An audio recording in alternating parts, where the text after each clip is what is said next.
Hey guys, it's Jamie here.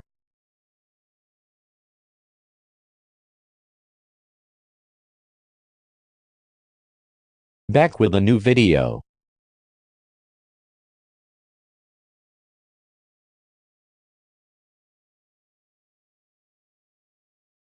Jamie, why are you copying Leafy is here to do a school project?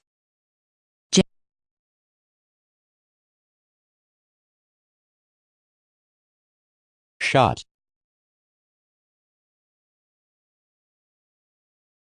So I can assume that everybody here has experienced education before.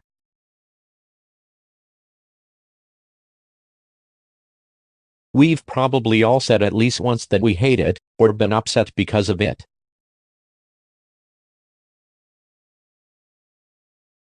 Why are you saying this? Are you just going to complain about how annoying school is for 10 minutes? Oh my god, you're such a lazy slag.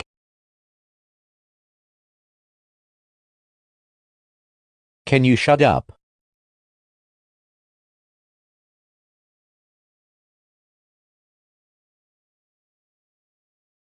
Anyways, we can't complain, right?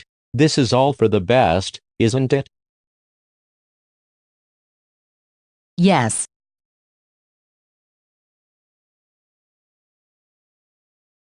Could you please leave me alone for 10 seconds? Oh my god, you are so annoying. I'm going to hunt you down, you stupid fat. The majority of school lessons will not help you in the real world. There, I said it.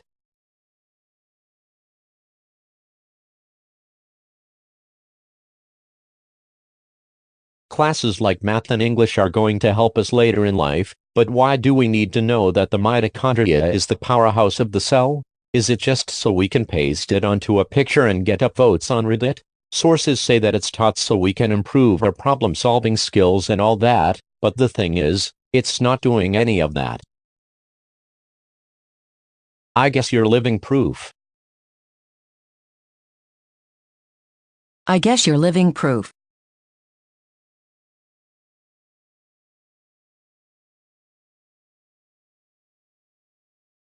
Sorry about that. Anyways, the school system is teaching kids to copy-paste.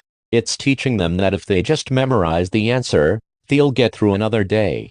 And it teaches us to do this, but do you want to know what it doesn't teach us? How to do our taxes, what our rights are, how to avoid poisoning yourself on accident. You're not gonna hear the words when you're cleaning your house. Remember not to mix bleach in anything with ammonia in it, because that could create a toxic gas and you could die in science class. Instead you'll hear all right. Now remember, the xylem in a plant travels downward, and the phloem travels upward.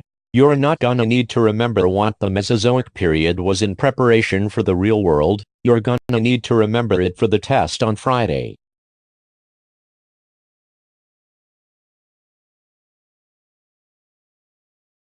Knowing what CTRL-C and CTRL-V do aren't going to help you when you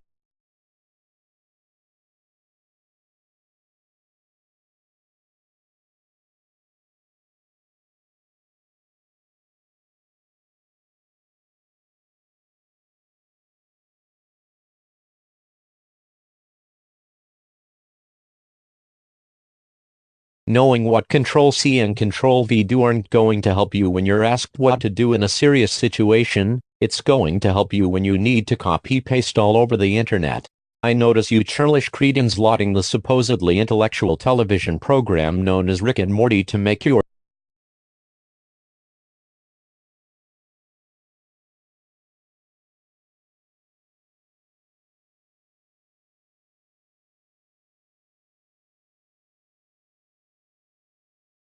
I notice you churlish cretins lauding the supposedly intellectual television program known as Rick.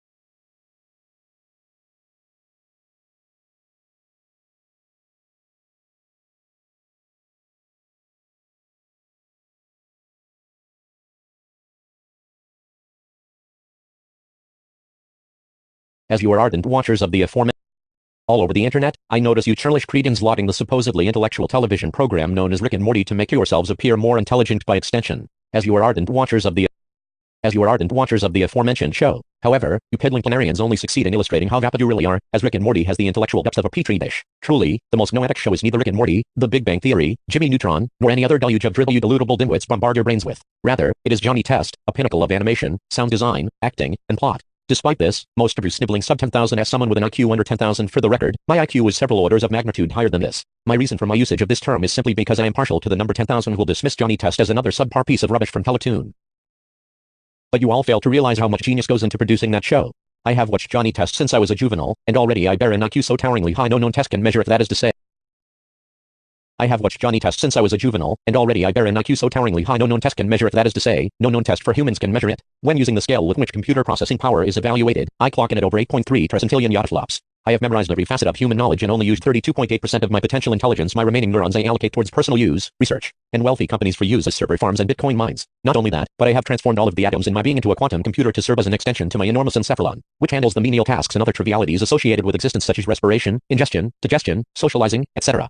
Capable of perorating proficiently in every method of communication in the world, I have developed my own language that employs a manifold of grammar rules, and I created it all while thrashing a coalition of humanity's smartest supercomputers in a game of tic-tac-toe for those who say that tic-tac-toe is easy. Think about all the times you've played tic-tac-toe, a majority were ties, no? Think about that, and also about the fact that a single, solitary supercomputer, much less over a dozen, is smarter than millions of you combined. And no, you cannot see me type this language because it is purely telepathic. At this point, I can imagine several of you already typing frantically in a fervent effort to keep your egos afloat in the face of such psychological grandeur. That's right, the collective intelligence of all of you, if we're using luminosity as an analogy, is akin to a diminutive candle in comparison to the massive quasar that represents my mind. Confronted with this, most of you will attempt to deride me with paltry, nonsensical invective and vitriolic vituperations to protect what minuscule amount of self-esteem you possess. These predictions are not the result of mere intuition, of course. In actuality, I have run several simulations using my brain alone on the possible consequences of my publication of this digital manuscription. My reply to all of you digital detractors is that if you so desire to demonstrate that you are brainier than I, then arrange for an intellectual debate between you and me on a topic of your choosing. Any time or place. My schedule is very pliable as I've already won over 4 dozen Nobel Prizes, so I am perfectly willing to put a temporary halt to my research. If you could even call it that, I speculate without demur that none of your debate skills will be enough of a problem for me to the point where I will be forced to snap out of my subconscious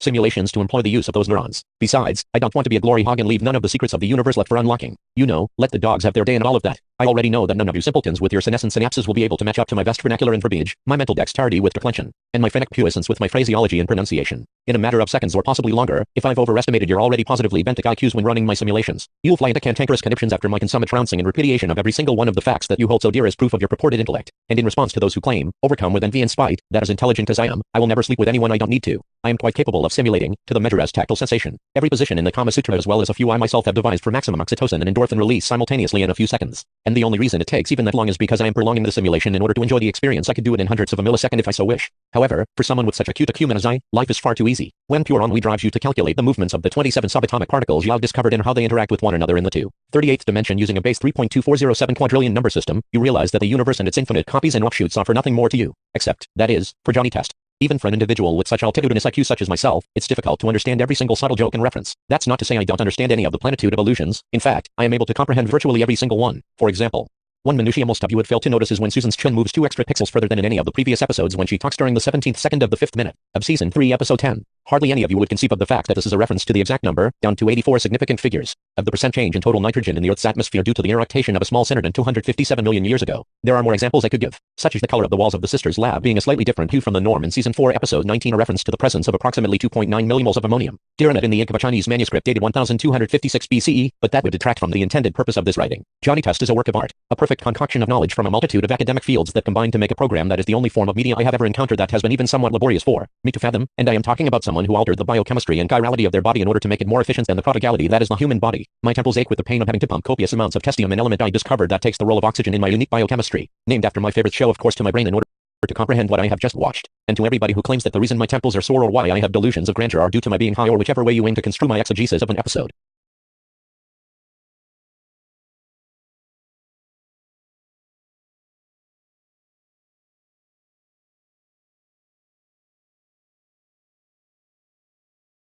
And to everybody who claims that the reason my temples are sore or why I have delusions of grandeur are due to my being high or whichever way you aim to construe my exegesis of an episode, you will hear vocalizations of a gelidological nature emanating from my larynx while Sisyphus the Paisley Pangolin, a treasured acquaintance of mine, and I reflect on your foolishness later that day. I await the furious fussilative odious obliquewise and belittling bombast in the comments below. Too long, did not read. Did you really think I would include one of these silly little things at the bottom of my witty wordsmithery? It's not my fault if you can't handle my detrove of definitions or my lexical incompetence. Get back up there and read it, even if you have to go through it with dictionary in hand. To get to a suitable time on your TED Talk, bye.